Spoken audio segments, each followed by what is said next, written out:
The Tolkien Road, Episode 92, The Lord of the Rings, Helm's Deep, Part 2. All right, go ahead. The Tolkien Road, the Tolkien Road, the Tolkien Road, the Tolkien Road, the Tolkien Road, the Tolkien Road, the Tolkien Road, the Tolkien Road, the Tolkien Road, the Tolkien Road, the Tolkien Road,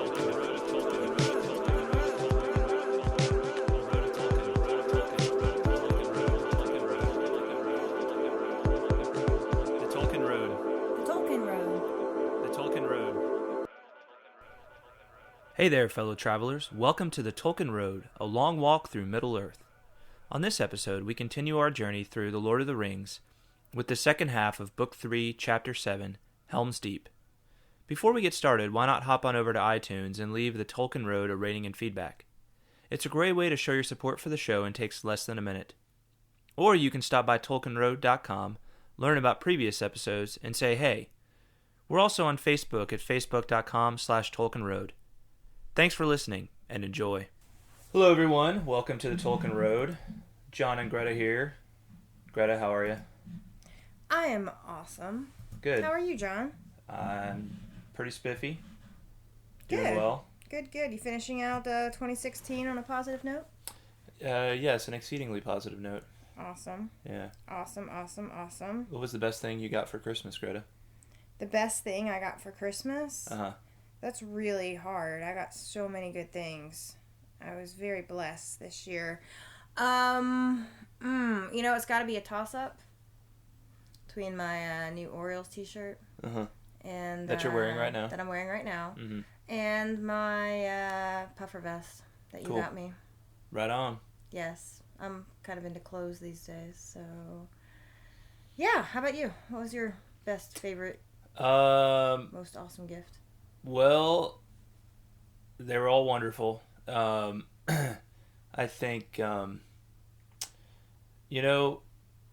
think the best gift that I got was just the satisfaction of giving gifts to others. Aww. The joy I felt. That's just what a wonderful person I am. What a good person you are. Just exceedingly good. Down second to the best. depths. Second best would have been my beard brush, probably. It was nice.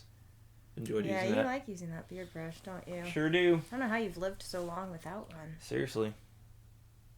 Crazy. Yeah, I need to go back in time and tell myself to get a beard brush sooner. My life could be very different. Oh. All right. Let's get this party started. So we got. Let's do this.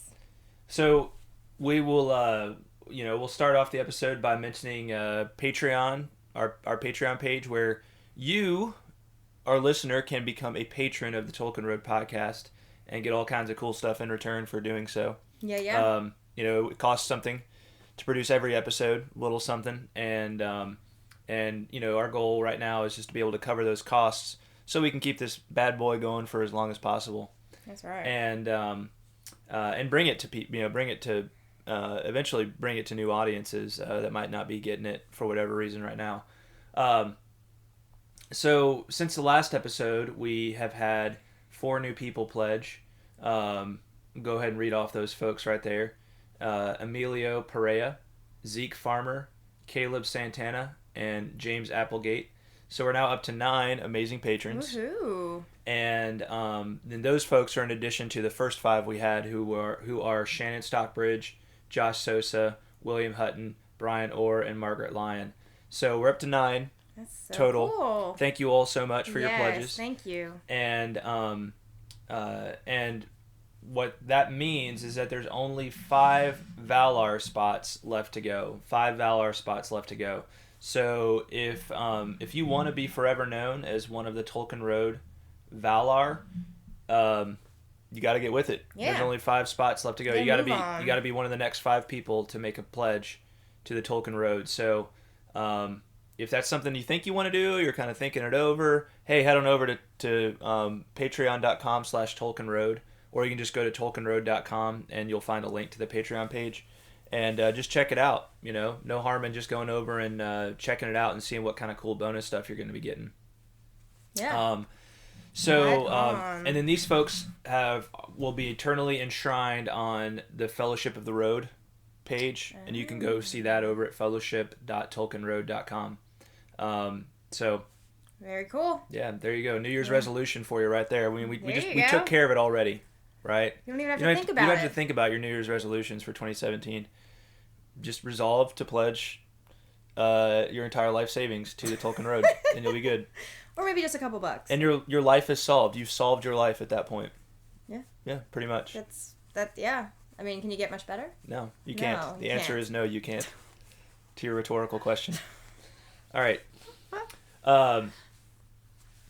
So yeah, head on over there and our latest bonus video. So we're gonna do a third bonus video today, and this is gonna be the last free bonus video. And every bonus video from here on out is going to be patron only bonus video. So in order to view it, you're gonna have to be a patron of the Tolkien Road podcast. So head on over there today. Don't miss one of the videos and make a pledge. Right Do on. it. All right. Enough of that blabbing. Pity the fool. Pity the fool who don't. Yes, who right. Don't, yeah. All right. So correspondence. So let's talk about some correspondence before we get to, because you're the correspondence queen. Yeah. I'm still getting my sea legs, people. You're Captain Correspondence there, Greta, now. Yes. Not quite sure what getting myself into. The one who's manning the good ship, Tolkien Road podcast at gmail.com. But I wanted to mention we did have a new comment over at iTunes. Oh, cool. A little bit far back. I don't check the iTunes thing every week. But I mean, if we were getting more, reviews there more frequently, then I probably would. But I did want to mention we had one back in late October from an individual who goes by Dark Keys, and this individual gave us 5 stars and said, "Nice. The Tolkien Road is incredible." Wow, that's awesome. That is high praise. Thank you. He said, John and Greta create an atmosphere that truly feels like you are casually walking down a wooded path while discussing Tolkien's works and with friends. Boom. Oh, that's what we're all about. That's what we're going for right there in a nutshell. Exactly. That's so cool. Well, thank you, Dark Keys. Yes, thank you. And thank you for listening and for your kind words and for telling the world about the Tolkien Road podcast over at iTunes. We appreciate it. Very much so. Yes. What else do we have? Who else has written to us? So we've actually gotten quite a bit of correspondence about our question that we posed last episode about Helm Hammerhand. Ah, yes. And but first, before we get into that, I just need to I just want a blanket apology to everyone that's written this week or past week. I was not very efficient in responding to the emails. Mm-hmm. I will try to get better. Actually, I haven't responded to any of them, if I'm being quite honest.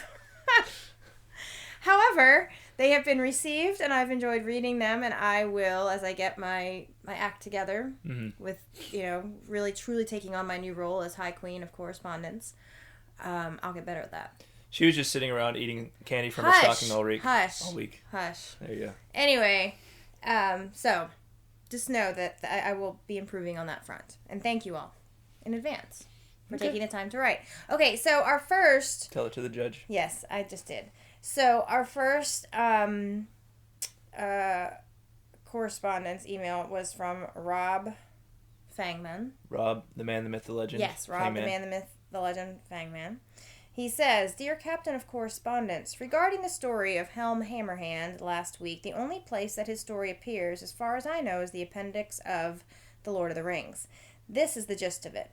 There was a king of the men that dwelt in the lands to the west of Rohan named Freka, who claimed to be descended from King Freywine of the Mark. He met with King Helm of Rohan to ask that his son Wulf be wed to King Helm's daughter. This offended the king so greatly he refused the marriage. Then taking Freka outside to talk, the king smote him, and he soon died. Yikes. Freka's son and kin were declared the king's enemies and were forced to flee. 4 years later, Rohan was assailed from the east, and no help could be sent from Gondor. Seeing this, Wulf led his people against Rohan, forcing its people to take refuge in what strongholds they had. King Helm was driven back across the Isen and took refuge in the Hornburg and its deep and was besieged. Helm's son was killed defending the halls of Edoras. Helm was besieged all winter, and when his famine was too great, he would go out clad all in white and would stalk through the enemy camp, slaying all that he found. Helm had a great horn, and before he would go out, he would blow a great blast, and all his enemies would be struck with fear. One night, Helm blew his great horn and went out, but did not return. In the morning, a white figure could be seen standing still on the dike, and none of the Dunlandings dared approach. There Helm stood dead, knees unbent. The horn of Helm still strikes fear in the enemies of Rohan. In early spring, Helm's sister son, Freyleif, came out of Dunharrow and drove the enemies from Rohan and slew Wolf in Meduseld. When Helm was laid to rest in the 9th mound at Edoras, the Cymbeline grew so thickly it appeared to be covered in snow. After King Helm, a new line of mounds was started. Helm's Deep was so named for King Helm Hammerhand. Sorry that was so long. I also wanted to say to John that The Children of Húrin is also one of my favorite stories Tolkien wrote, though it is the most tragic of all the tales of Middle-earth. Right on. So, that's Helm Hammerhand's story in a nutshell. Thank you. Awesome. Rob. Yes. Thank you very much. Thanks. That's... And just to remind everybody, Helm Hammerhand is who Helm's Deep Exactly. is named right. for. And, right? know, so that's how that came up last week. Yes. Thanks, Rob. Yes. You know, Rob's just... Like, we can always count on Rob for just dropping the knowledge bombs. I know, right? It's like, boom. Yeah. Done. I mean, that was like a knowledge hydrogen bomb. Yeah. That was like, That kind of made my head spin a little bit. Mm-hmm. That was just like, flattened everything around That was like dropping the mic and walking away. That's right. Yeah. So thanks, Rob. So we also heard Good from... stuff. Yeah, totally. We also heard from Matt... I'm going to say his last name. Scarence. Mm-hmm. Matt Scarence also wrote and said, Hi, Carswells. Just writing to tell you that the story of Helm and his refuge in the deep can be found in Appendix A, Part 2, The House of Errol, The Kings of the Mark. It's a really epic story worthy of a book in itself. Also, I saw your video on goblins and orcs and wanted to let you know that I thought it was awesome. Right on. Nice. Thank you. Thanks, Matt. I would like to mention that I'm going to totally butcher this. Uruks? Uruk. U-R-U-K-S? Yeah. Uruks. Uruks. Okay. Yeah. Or like the Urukai. Oh, yeah. Yeah. I was confused by the italics and the quotes. Uruks was originally used by Sauron's orcs as a name for the greater orc soldiers, as opposed to the Snanga, the slaves. Later, Saruman co-opted the name for his men orcs. I see. Interesting. That is. Yeah, thank you, Matt, for the compliment on our video. I was, putting together that video, I was in doing the research for it. Whenever it comes to anything with Tolkien and like trying to go deeper into something with Tolkien, you're always a little bit like, okay, I think this is right, but where are what are the 15 other references and just disparate, things that he's written that I'm not considering here. Everything that Tolkien came up with seems like it could have, a like dissertation written about it, and like its development and everything. So, and I know Matt's pretty up on his, on his Tolkien lore and everything like that. So it's good to hear that, coming from Matt. So appreciate your note, Matt. And, I'm trying to think of when we get to the end of book 3. I was thinking about doing some kind of detour, a brief detour before we jump into book 4. Okay. And I was thinking we've done so much with Rohan so far, and book 3 is not the end of the stuff about Rohan. So I think maybe that'll be a good time to look at Appendix A and, consider what it has to say about Rohan and Rohan's history and stuff like that. So maybe we'll do a deep dive on Rohan then. That sounds awesome. Ain't promising anything, but that's where I'm leaning right now. I think that would be great. Yeah. All right. So continuing on with correspondence. Continue. Yes. Thank you, Matt. Thank you very much. So this is from Aaron the Reason Thiessen. And his subject is Haiku and Correspondence for Helm's Deep Part 2. And then he says, sorry for the length. So everybody get comfortable. Speaking of dissertations. Yes. I think it's worth the, I've skimmed it. I think it's worth the read. Okay. A read through. Right on. Plus, Aaron took the time to write this up, so I think we Absolutely, owe it to him to read it all. Yeah. On air. Absolutely. So here we go. From Aaron, he says, in regards to your question about the story of Helm Hammerhand, there is some information in Appendix A to the Return of the King in the section on the House of Errol. Here in brief is the part of the story about Helm's Deep.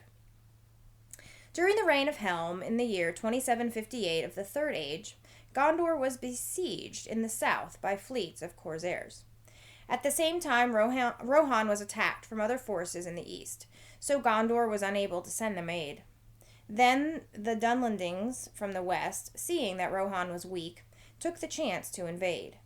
Some of the Dunlendings had been driven out of Rohan a few years before. Rohan was not able to withstand the attack, and those who survived, including King Helm, took refuge in the Hornburg. So then the Dunlendings had control of Rohan. So soon after these events, what is known as the Long Winter began, which lasted for 5 months, lasting from November 2758 to March 2759. Here is a direct quote of what happened during these months. Both the Rohirrim and their foes suffered grievously in the cold and in the dearth that lasted longer. In Helm's Deep there was a great hunger after Yule, and being in despair against the king's counsel, Hama, his younger son, led men out on a sortie and foray, but they were lost in the snow. Helm grew fierce and gaunt for famine and grief, and the dread of him alone was worth many men in the defense of the burg.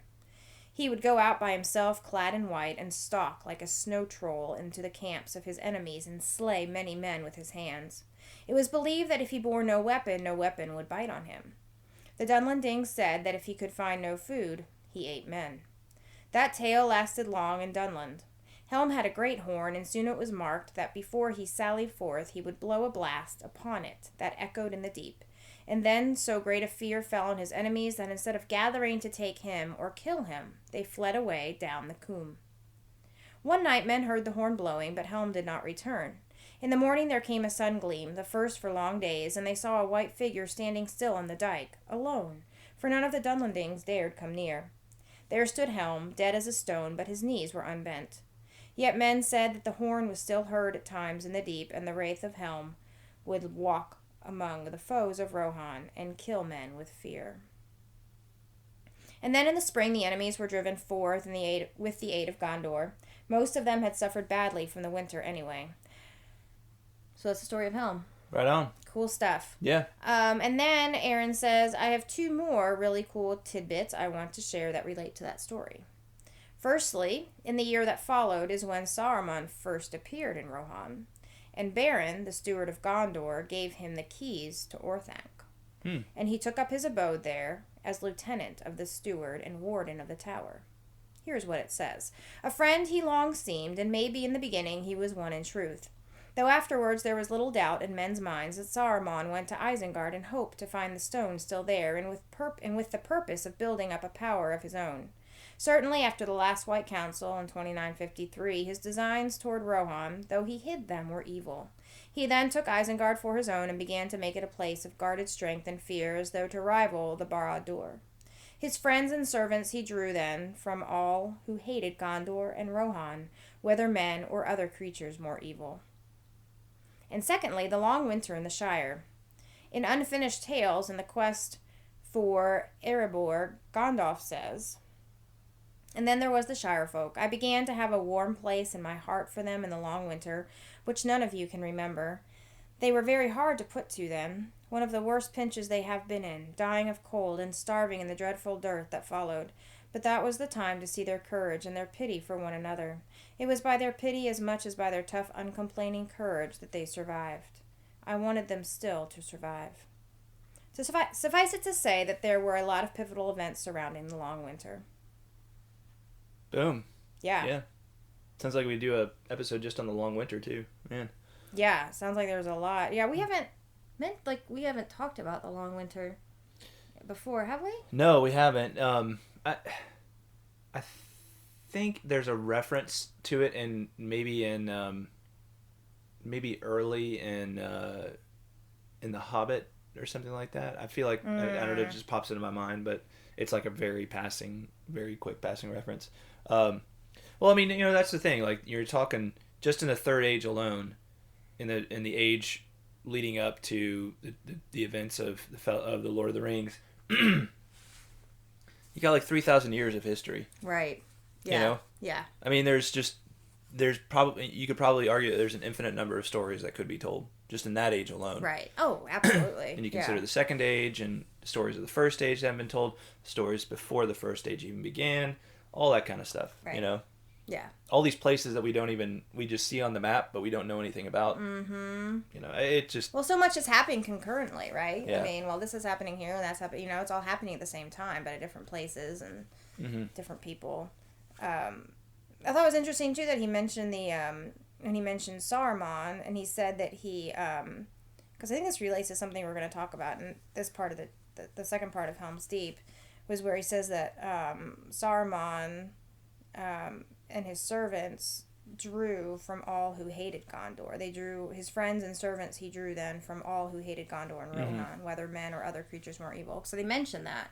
Yeah. In this part of the chapter, I think, don't they? About where some of the enemies, where some of Saruman's minions have come from. Some of them that he's exploited, a hate. They most certainly do. Yeah. We'll discuss some of that. Yeah, awesome. Okay, one more thing Aaron says. He says, one last thing in regards to my haiku last time.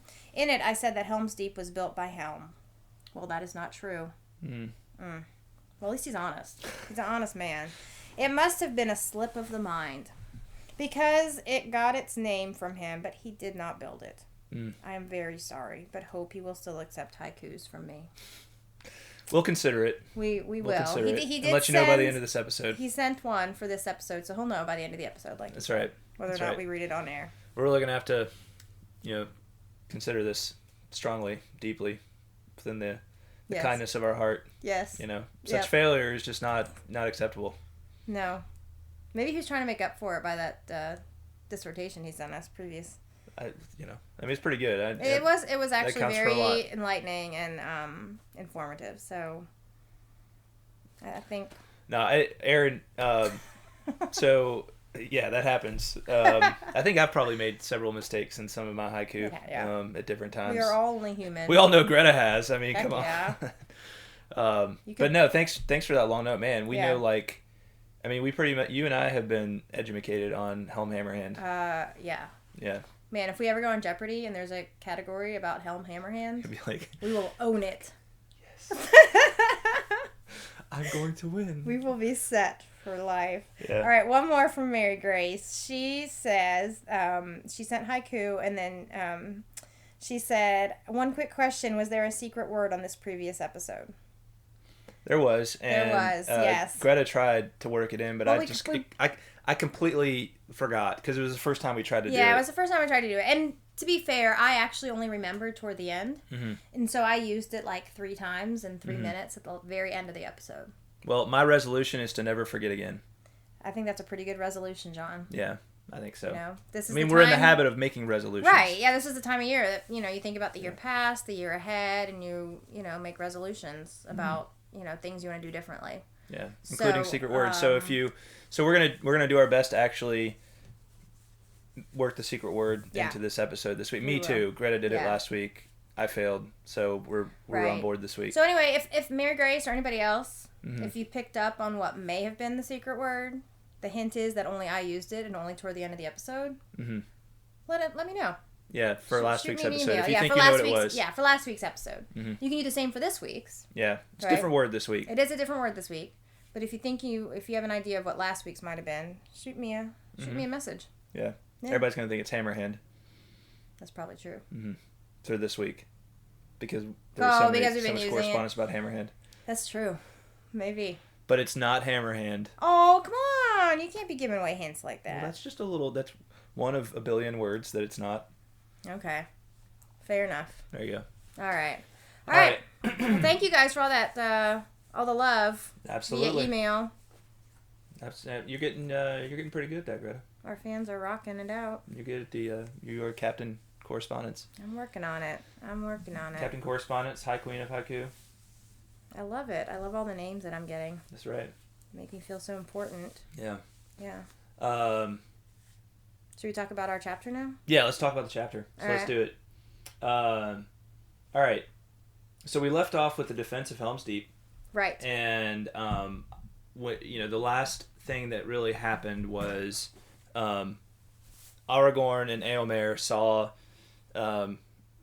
this like battering ram being brought up to the gate to try and knock the gate down to get inside of Helm's Deep, to get inside of the fortress. And they snuck around this little back passageway, and they attacked these guys up on the causeway. Right? Yes. They attacked the orcs that were up on the causeway, and defeated them. And so that's like the very last thing that happened.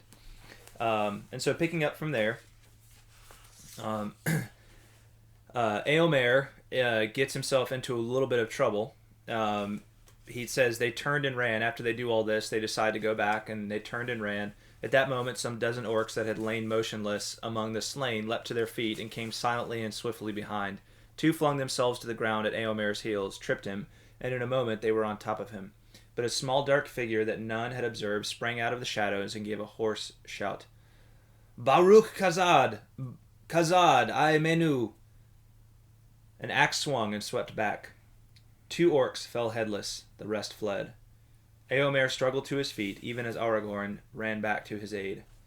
And of course, good old Gimli. The axe. Gave him away. Yep, good old Gimli coming through. Mm-hmm.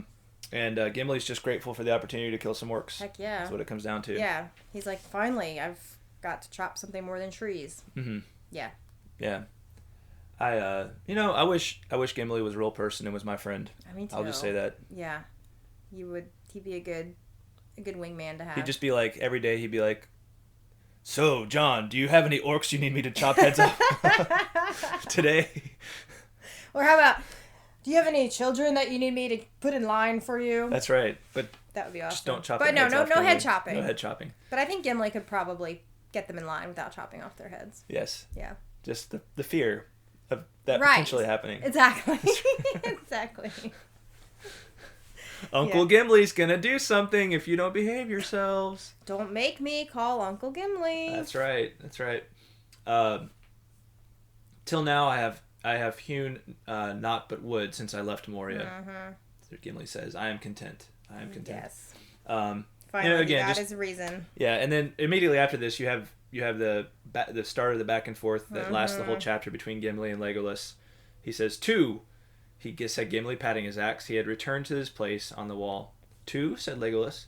"I have done better, though now I must grope for spent arrows. All mine are gone. Yet I make my tale 20 at the least.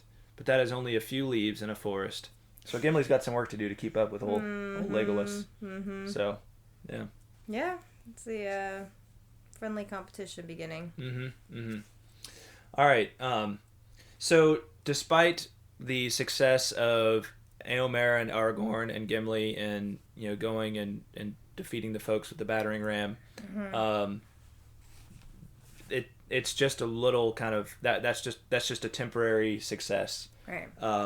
It says the sky now was quickly clearing and the sinking moon was shining brightly, but the light brought little hope to the riders of the mark. The enemy before them seemed to have grown rather than diminished, and still more were pressing up from the valley through the breach. The sortie upon the rock gained only a brief respite. The assault on the gates was redoubled. So, things are just getting worse. For every orc that they kill, it seems like there's, 3 more orcs that show up to take his place. So, things are not looking good for this, band of riders and others that are trying to defend Helm's Deep. Yeah. They're definitely outnumbered. Yeah, for sure they are. They're outnumbered. And the orcs seem to be finding their way into every nook and cranny. They're like rats. Yeah, they are. They just, they're if there's something that looks like it might be a way to kind of get in a secret way, they're finding it. Mm-hmm. And these must be pretty good big cracks though, because it's not like orcs are small. Well, the one that they start getting they really start finding their way into that's particularly worrisome is they come in through the culvert through which the stream flowed out.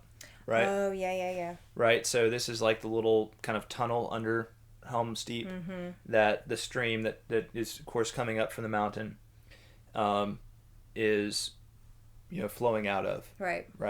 And so, they're kind of finding their way up into this thing and seeing if they can find a weakness in it and then go up into the deep from there. So that's a new thing that the forces of Helm's Deep have to defend.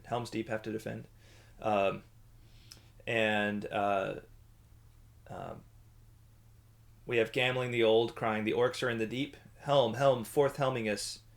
And he shouted as he leapt down the stair from the rock with many men of Westfold at his back. Remind me who Gimli is. I think he's just one of the soldiers. Oh, okay. Yeah. But he's old. Yeah. Because his name is Gimli the Old. Well, he might just be he might have a son who's Gimli the Young. Oh, I see what you're saying. So he's not necessarily so that he's like Senior. A really old man. It's just that he's Gimli Senior. Yeah. Got it. Okay. Their onset was fierce and sudden, and the orcs gave way before them. Ere long they were hemmed in the narrows of the gorge, and all were slain or driven shrieking into the chasm of the deep, to fall before the guardians of the hidden caves. At that, Legolas is up to 21. No. I'm sorry, Gimli is up to 21. He said, "Now my count passes Master Legolas again." But they realize that they've got to stop up this rat hole, as they call it. So that becomes a new front on which they have to mount a defense. So Legolas continued the back and forth. Gimli's at 21. Legolas is at 24. Right. And the next thing that I found significant in this chapter was what you had mentioned just a few minutes ago when we were discussing Helm Hammerhand. Oh, right. Some of the correspondence about him. Mm-hmm. It's this passage. Where Gimli talks about the cries in the Dunland tongue. Do you want to read that little section? Yet there are many that cry in the Dunland tongue. Sure. Yet there are many that cry in the Dunland tongue, said Gimli. I know that tongue. It is an ancient speech of men, and once was spoken in many western valleys of the Mark. Hark! They hate us, and they are glad, for our doom seems certain to them. The king! The king! They cry. We will take their king! Death to the Forgoil! Death to the Strawheads! Death to the robbers of the north! Such names they have for us. Not in 1,000 years have they forgotten their grievance that the lords of Gondor gave the mark to Eorl the Young and made alliance with him. That old hatred Saruman has inflamed. They are fierce folk when roused. They will not give way now for dusk or dawn until Theoden is taken, or they themselves are slain. So we get a little taste of that history that was referred to in those notes. That apparently, there is some like kind of bad blood that goes back a long way between other men who inhabited this area and the men of Rohan, and there's kind of this jealousy over the fact that they were given lordship by the kings of Gondor, that the men of Rohan were given lordship rather than these men, right? Because they were there first. I don't know that it says that. It just says that not in 1,000 years have they forgotten that their grievance that the lords of Gondor gave the mark to Eorl the Young and made alliance with him. So they wanted lordship, but they didn't get it. Somebody else got it. Right. And they're still bitter and holding a grudge about it. Yeah. Exactly. And that's why, again, another reason that I think it would be interesting to go back and just do a focused look at the history of Rohan. And again, this is one of the things that a little point of realism that I appreciate about the way Tolkien writes his fantasy. He doesn't shy away from the notion that there is a history and that there's two sides to every story. Yep. And this is one more indication of that, right? That they admit that there's kind of a history of some kind of bad blood, and one side feels like they got the short end of the stick for whatever reason. Now, we'll look at that history and eventually and see what the whole story was there, but it's one of these things where it's like, wow, 500 years and Gambling's like 500 years and they're still not over it, Right. And Saruman has used that to his advantage. Yeah, he's definitely exploited it. For sure. And oftentimes, that's what, that's what really, people who are really good at getting and taking more power often do, is they find a point of discontent and just exploit it. Absolutely. Right? A point of discontent in a particular group and just exploit the heck out of it. Yeah, that's definitely a pattern that we can see in history. Definitely. Yeah. Our own time notwithstanding, of course. Right. Unfortunately, no. So, they're starting, even though they're having these minor little successes in keeping the forces, the bad guys out of Helm's Deep, there's still this sense that the bad guys are kind of slowly making their way into all the nooks and crannies, and it's just like it's like a matter of time. Yeah. They're gonna find something. Yeah. At this, Aragorn says, "Nonetheless, day will bring hope to me. Is it not said that no foe has ever taken the Hornburg if men defended it?" Eomer says, "So the minstrels say." "Then let us defend it and hope," said Aragorn. I just really like, and we'll see more of this with Aragorn, but I really like how Aragorn is just he's portrayed a little more gloomy and like uncertain of himself in the movies, I feel like. Mm-hmm. But you just really don't get that impression of him in the books. Like, he just seems completely certain of himself, and like, not that he's certain that he's always going to win, but that he's just, he knows what his calling is. He knows his calling is to be the king. Yeah. And he knows, and he views that as a responsibility to just always never lose hope, to be the point of hope to those around him, even when they want to give up hope. I mean, he's just really, he shows himself at every turn to be worthy of being a king. Yeah, absolutely. It's definitely got an air of confidence, and also just like you said, that just really, that thing that you expect of kings or captains of teams or whatever. It's just that rallying, right? The rallying of the troops and the, getting them pumped up and just stay the course. Right. Stay the course. Right. Absolutely. But even as he says this, we have an explosion. It says, "There came a blare of trumpets, then there was a crash and a flash of flame and smoke. The waters of the deeping stream poured out hissing and foaming. They were choked no longer. A gaping hole was blasted in the wall. A host of dark shapes poured in." So, and at this, Aragorn cries, "Devilry of Saruman! They have crept in the culvert again while we talked, and they have lit the fire of Orthanc beneath our feet. Elendil! Elendil!" he shouted as he leaped down into the breach. But even as he did so, 100 ladders were raised against the battlements. So, they've set off some kind of bomb or something in the culvert, and this has opened an even wider hole. So before, if they were trying to get in, they had to really go like one person at a time. Now they've opened a wider hole, so it's like the flood, right? Yeah. The flood is coming in. Yep. And so now they've got another front to defend against, right? And Aragorn tries to get down there and hold that up, and now more ladders are being thrown up, so they're just trying to overwhelm them. They're doing a good job. They're trying to overwhelm these warriors with just overwhelming force. Right. Attacking on multiple fronts at the same time. Right.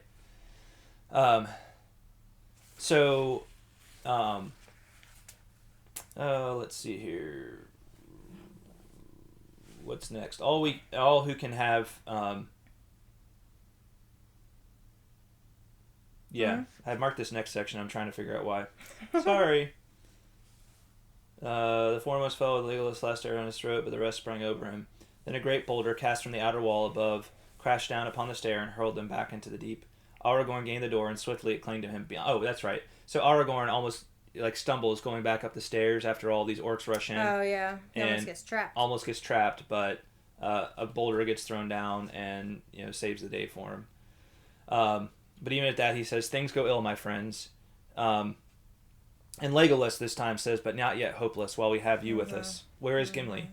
"I do not know," said Aragorn. "I last saw him fighting on the ground behind the wall, but the enemy swept us apart." "Alas, that is evil news," said Legolas.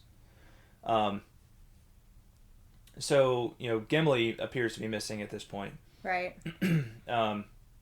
They're hoping he can find refuge in the caves. Right. Because they say he'll be very much at home there. Right. And then we find out also that Eomer appears to be missing. Right, yeah, because he and Aragorn were fighting together, but then they were also separated. So we've lost Gimli. We're not sure where Gimli is. We've lost track of Eomer. And then just a moment later, we hear the Deeping Wall is taken, and all the defense swept away, but many have escaped hither to the rock.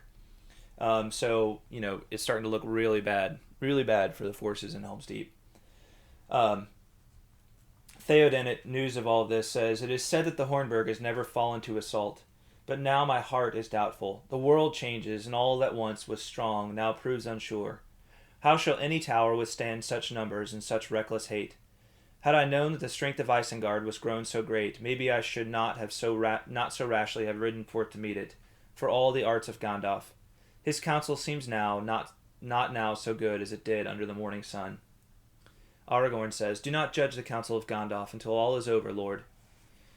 "The end will not be long," said the king, "but I will not end here, taken like an old badger in a trap. Snowmane and Hasufel and the horses of my guard are in the inner court. When dawn comes, I will bid men sound Helm's horn, and I will ride forth. Will you ride with me then, son of Arathorn? Maybe we shall cleave a road, or maybe such an end as will be worth a song, if any be left to sing of us hereafter." "I will ride with you," said Aragorn. Taking his leave, he returned to the walls and passed round all their circuit, enheartening the men and lending aid wherever the assault was hot. Legolas went with him. Blasts of fire leaped up from below, shaking the stones. Grappling hooks were hurled and ladders raised. Again and again the orcs gained the summit of the outer wall, and again the defenders cast them down. So they're managing to hold them off. Yeah. But it's just a question of how long. How long can they manage to hold them off? They only have so many reinforcements. Right. Right. So. You see Theoden beginning to despair here. Yeah, and we do. Theoden. I don't know if I'd call it necessarily.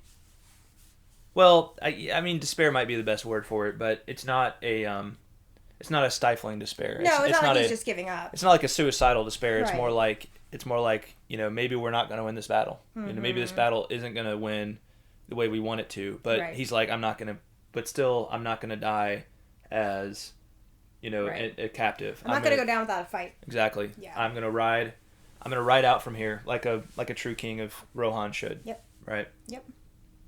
So his perspective changed. Yeah. Right, and he's just he called an audible. But there's this question of like, where in the world is Gandalf, right? Yeah. Like, what is he going to come through or not? Mm-hmm. And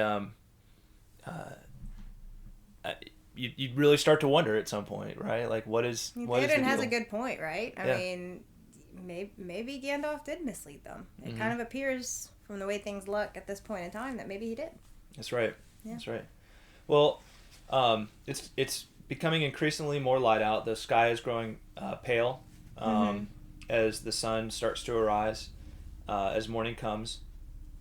And at this, Aragorn goes up onto the above the great gates, and it says he puts his palm outward in token of parley, so as if he's trying to get their attention and talk, almost like maybe he wants to talk like terms or something like that. Right. Yeah. Maybe come to an agreement. Yeah, and so the orcs kind of jeer at him, and but that it turns out that's not really what he wants to do. He basically he goes up there and he's like, "Guys, this is your last chance, okay? I know you think you're winning right now, but you're not winning, and something's gonna happen soon, right?" Right. So he's trying to just warn them. Right. Yeah. Give them a chance to just surrender and leave. Yeah. He says, "Then what are you doing here?" They answered. "Why do you look out? Do you wish to see the greatness of our army? We are the fighting Uruk-hai." "I looked out to see the dawn," said Aragorn. "What of the dawn?" they jeered. "We are the Uruk-hai. We do not stop the fight for night or day, for fair weather or for storm. We come to kill, by sun or moon. What of the dawn?" "None knows what the new day shall bring him," said Aragorn. "Get you gone, ere it turn to your evil." "Get down, or we will shoot you from the wall," they cried. "This is no parley. You have nothing to say." "I have still this to say," answered Aragorn. No enemy has yet taken the Hornburg. Depart, or not one of you will be spared. Not one will be left alive to take back tidings to the north. You do not know your peril." So great a power and royalty was revealed in Aragorn as he stood there, alone, above the ruined gates before the host of his enemies, that many of the wild men paused, and looked back over their shoulders to the valley, and some looked up doubtfully at the sky. But the orcs laughed with loud voices, and a hail of darts and arrows whistled over the wall as Aragorn leaped down. There was a roar and a blast of fire. The archway of the gate about which he had stood a moment before crumbled and crashed in smoke and dust. The barricade was scattered as if by a thunderbolt. Aragorn ran to the king's tower. But even as the gate fell and the orcs about it yelled, preparing to charge, a murmur arose behind them like a wind in the distance, and it grew to a clamor of many voices crying strange news in the dawn. The orcs upon the rock, hearing the rumor of dismay, wavered and looked back. And then, sudden and terrible, from the tower above, the sounds of the great horn of Helm rang out. So the orcs kind of laugh off Aragorn's, warning. Assertions, right? Yeah. They laugh off his warning, even though the men who are out there, like Aragorn seems to have some kind of almost like preternatural power over the men in the crowd. Yeah. Given that he's the rightful king, right? Yeah. And the orcs laugh at his words, but the men seem to be a little bit like, okay, this is, maybe this guy means business, yeah. Right. And that's an interesting point. It's almost like it's saying like the orcs. It's almost like it's saying like Aragorn's ability to just say to just through words assert that the dawn will bring some new hope. It's like it doesn't have an impact on men, but it has, or on the orcs, but it has an impact on men, right? And even though these men are his enemies right now, right? It's like something hits their hearts, And it's interesting to think of that. Is that like almost a thought that the men are still redeemable, but the orcs are not, Like the orcs are just, are effectively just completely given over to evil, whereas men are, there's something still within them that's a spark of good. Even these wild men. Corruption is not total. Right. Yeah, that's an interesting thought. It just strikes me, reading that. That's a good point. Yeah. So the orcs keep at it, and they finally break through the gate. But even as they do,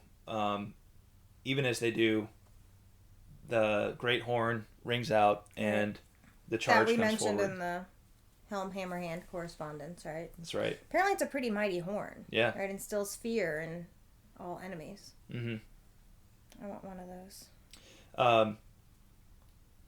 Yeah, it says a murmur arose behind them like a wind in the distance, and it grew to a clamor of many voices crying strange news in the dawn. So you've got these orcs going forward into the gate, and then behind them there's this slow murmur. This slow rumor starts to come up through the ranks of orcs, kind of extending all the way back up, to the edge of this little area that they're fighting in, right? Mm-hmm. That there's something that's come up behind them, right? That they don't realize has just come up behind them. Yes. So all of a sudden we get this sense that even though it looked like the orcs, the forces of Isengard, were going to win, something has come behind them and is about to put the squeeze on them. Right. Right. They're about to be the middle of an orc sandwich. That's exactly an orc sandwich. An orc sandwich. Yeah. Yeah. No. Yeah. Yeah. Exactly. Actually, no. I don't think I want to nosh on a work sandwich. Yeah. Thank you very much. That's what I like to call a sack lunch. All right.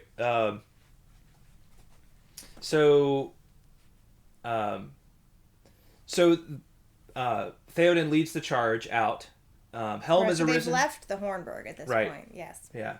Some of the riders have ridden out with Theoden at the lead. And at his right hand was Aragorn, Elendil's heir. Behind him rode the lords of the house of Eorl the Young. Light sprang in the sky. Night departed. Forth, Eorlingus! With a cry and a great noise they charged. Down from the gates they roared. Over the causeway they swept. And they drove through the host of Isengard as a wind among grass. Behind them from the deep came the stern cries of men issuing from the caves, driving forth the enemy. Out poured all the men that were left upon the rock, and ever the sound of blowing horns echoed in the hills. On they rode, the king and his companions, captains and champions, fell or fled before them. Neither orc nor man withstood them. Their backs were to the swords and spears of the riders, and their faces to the valley. They cried and wailed, for fear and great wonder had come upon them with the rising of the day. So, it's interesting that we think, initially, you kind of get this little... initially, you're like, okay, Theoden's riding forth with his forces, and you think that's like... And he just seems to be like kind of cutting this pathway through all these orcs and men, right, who want to do him harm. But then Tolkien says that most of them have their backs turned to him, actually, as he's cutting through them, because they're concerned now about something on the outside. Yeah. Right?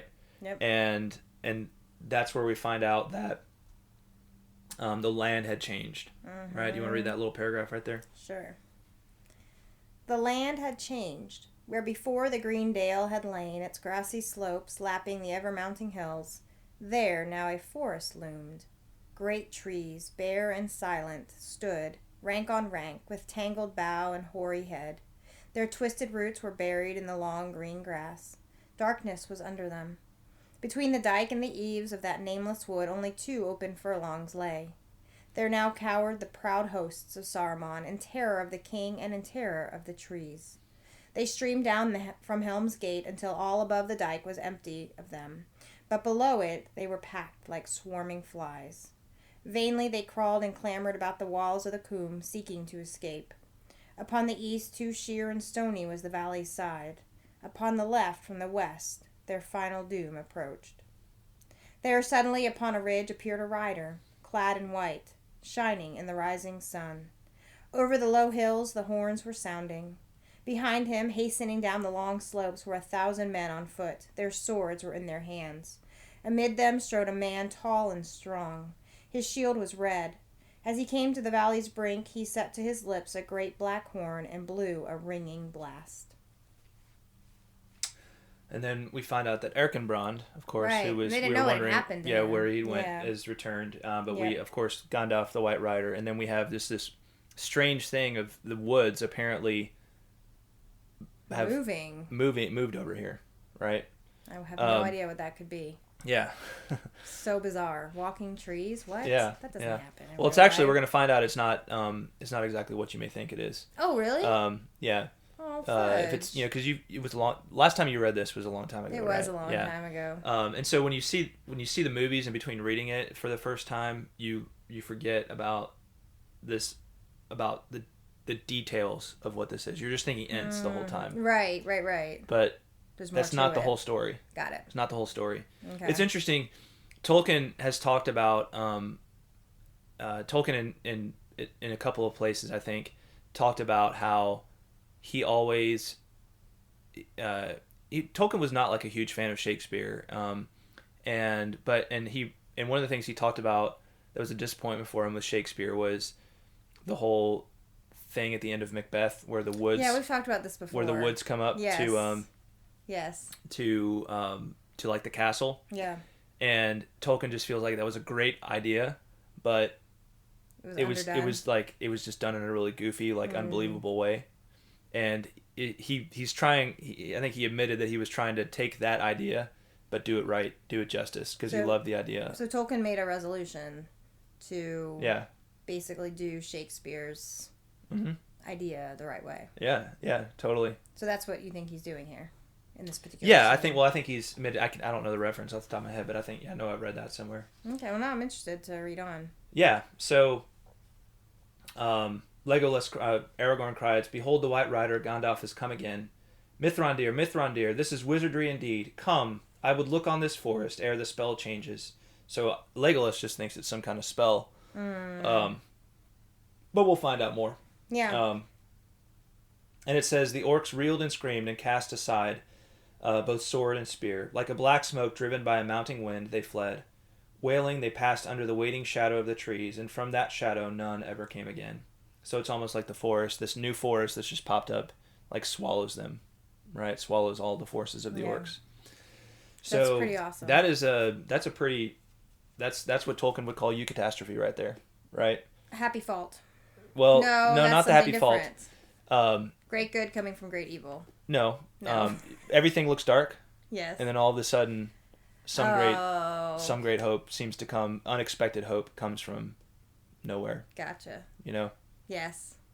From a not all looks expected lost. place. Yeah, all looks lost, and then all seems to be lost, and then all of a sudden, some great hope appears, right? Almost like a miraculous hope. Place. Yeah. So do we figure out then where Gandalf went? Then so he returned to the Erkenbrand. Is that right? We'll learn. Yeah, we'll learn some about that in the next chapter. Okay. You know, that is the end of this chapter. But we find out the details of what was going on in the next chapter.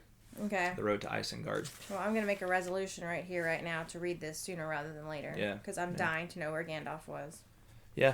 Well, you should. It's a good resolution. It is a good resolution. All right. It's good to make good resolutions, not bad resolutions. Any more thoughts on this chapter? Nope. It was more exciting than the first half. Yeah, it was. This is very exciting. Very exciting, and it's nice to have something of a happy ending. Yes, absolutely. A eucatastrophic ending. Exactly. Yeah. Good use of the word eucatastrophic. Thank you. I felt smart when I said that. All right. Yeah, I just love that. I love that scene. How the riders of Rohan ride out, and they think, this is our last ride, and then it turns out like, the orcs and the men are just like not even concerned about them all of a sudden anymore. Yeah. Just the trees. They're like, uh-oh.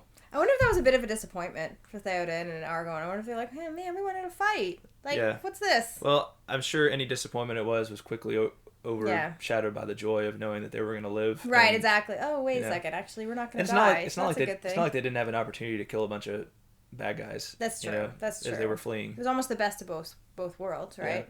Yeah, it's interesting. I guess probably in back then it was always kind of cool to think of yourself dying gloriously in battle. Mm-hmm. For a lost cause. Right. It seems to be kind of part of their mindset. Yes. But it's also nice to live. It's maybe even nicer to live. You can't die gloriously for a lost cause. Live gloriously in battle. Live gloriously. That's right. For a not lost cause. All right. Haiku time. All right, let's do it. You're first. Get your groove on. Here we go.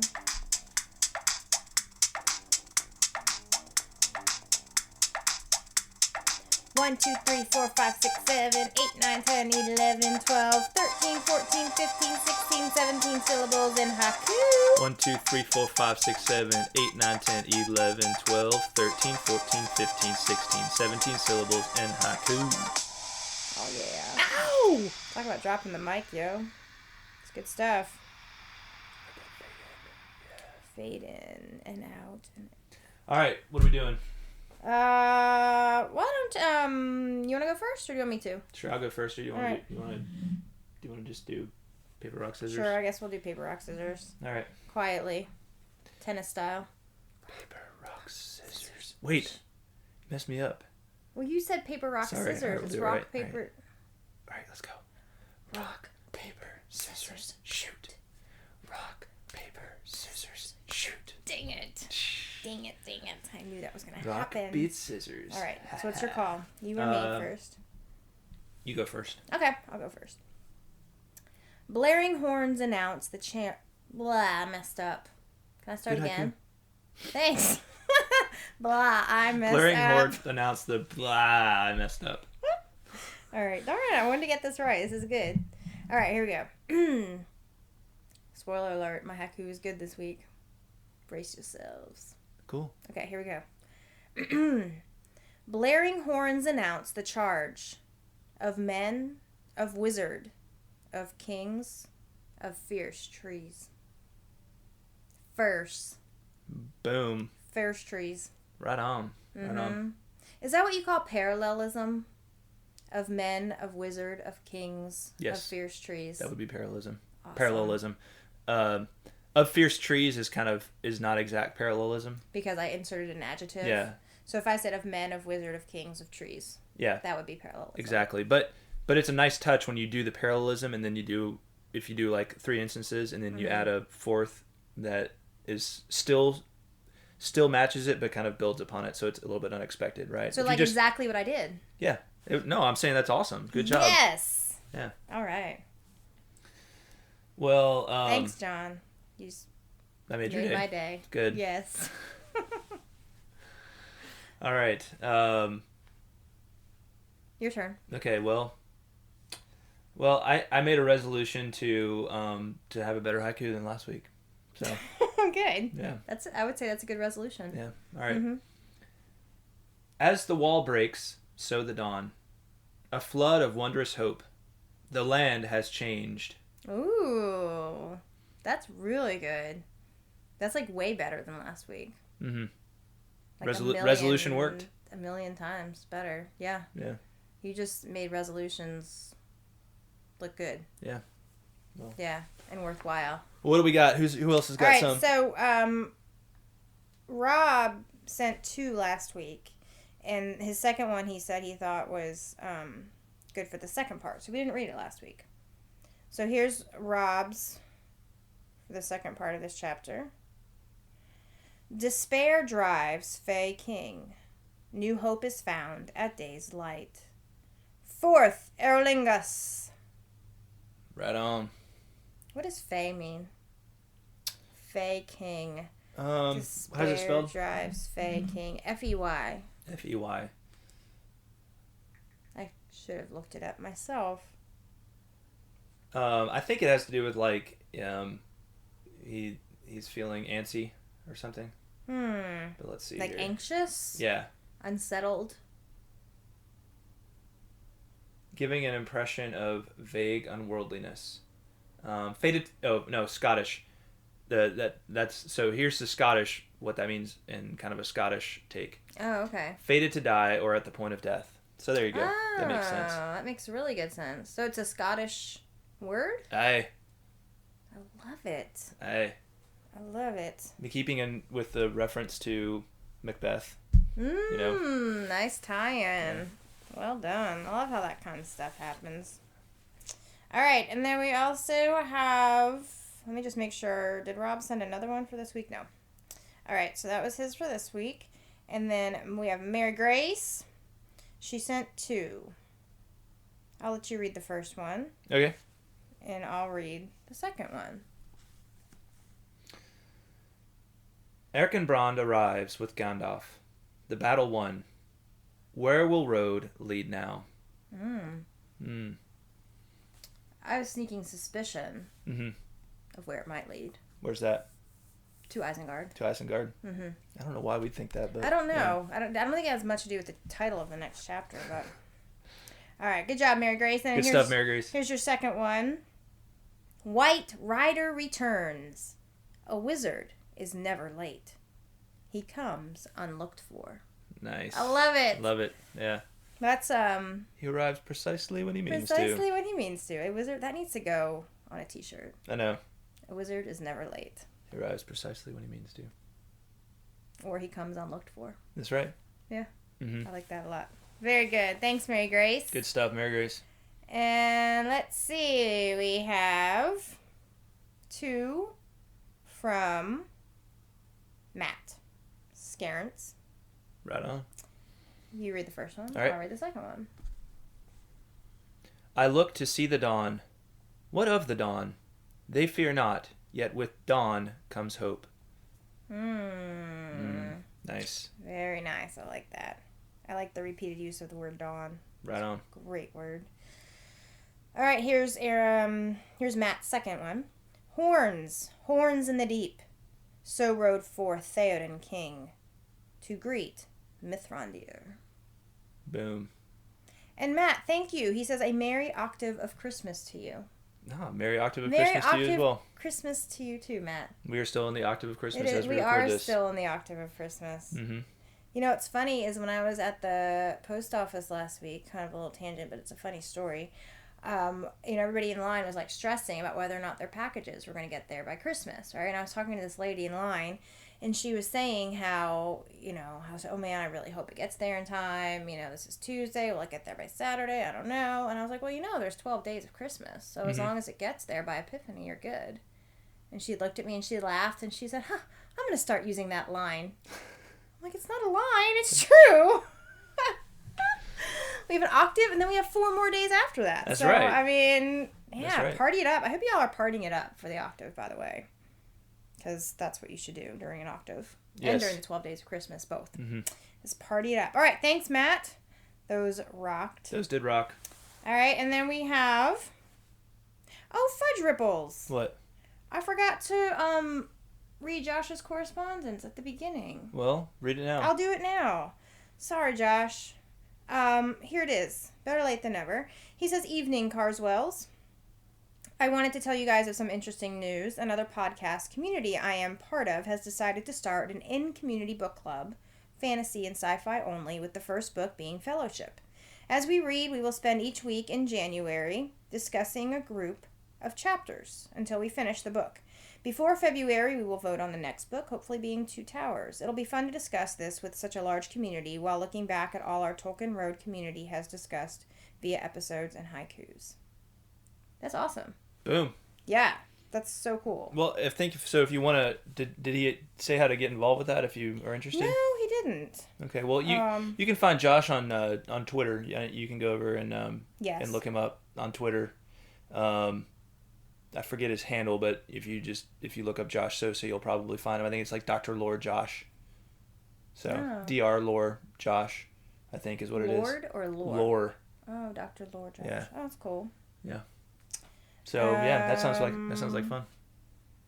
Yeah, that does sound very cool. All right, well, no haiku from Josh, it looks like, this week. Okay. But that's okay, because he told us about the cool book club. That's so, true. We counted all good. But now we have a very important decision to make. What's that? Do we read Aaron's haiku on air? Since he messed up the naming of the history of Helm. This is true. It's true. We'll give him one more chance. One more? One more chance. One more chance. Yeah, if he gets this wrong, we'll give him one more chance. Right on. All right, I'm gonna let you read it. All right. I think it's worthy of being read, despite his past errors. You're giving the slow thumbs up. Yes. All right. None may be left to sing, but let us ride forth and make an end worth one. Nice. I like it. I like it a lot. Right on. Good stuff. Always. Thank you, guys. You totally redeemed yourself, Aaron. No worries. Yeah. Clean slate, yo. Clean slate. Yeah. Mm-hmm. Well, thank you all. Thank you. Those were all awesome, as usual. Yes, indeed. Well, so I guess that's the end. So next week we'll pick up with the first half of the next chapter, chapter 8. Haiku will be we can have them in by the 4th, which is Wednesday. You can still send them in after that, but if you want to just be absolutely certain that it'll get on the episode, send it in by the 4th. And then we'll be going to the point in that chapter, the line that we'll stop with will be, let us now go on with the journey we have begun. So okay. That'll be the last line, the kind of midway point in that chapter. Alrighty. Thanks again to our patrons, Shannon Stockbridge, Josh Sosa, William Hutton, Brian Orr, Margaret Lyon, Emilio Perea, Zeke Farmer, Caleb Santana, and James Applegate. You guys rock. Oh, yeah. Really appreciate it. And now it's time to make your resolution for 2017 and go over and become a patron for the Tolkien Road, Tolkien Road podcast. Just go over to patreon.com/Tolkien Road and check it out over there, or you can just go to tolkienroad.com and there'll be a link there you can follow. Sounds like a plan. All right. Anything else, Greta? I think that would be the best resolution everybody could make this year. Yeah. And if you figured out, I think you figured out what our secret word was this week, then let Greta know at tolkienroadpodcast@gmail.com. Yes, please do. And if you have an idea from last week's episode, let us know that too. Absolutely. Alrighty, y'all. Thanks for listening. Thanks, everybody. We will talk at you next time. Yes, we will. Bye-bye. All right. Bye, y'all.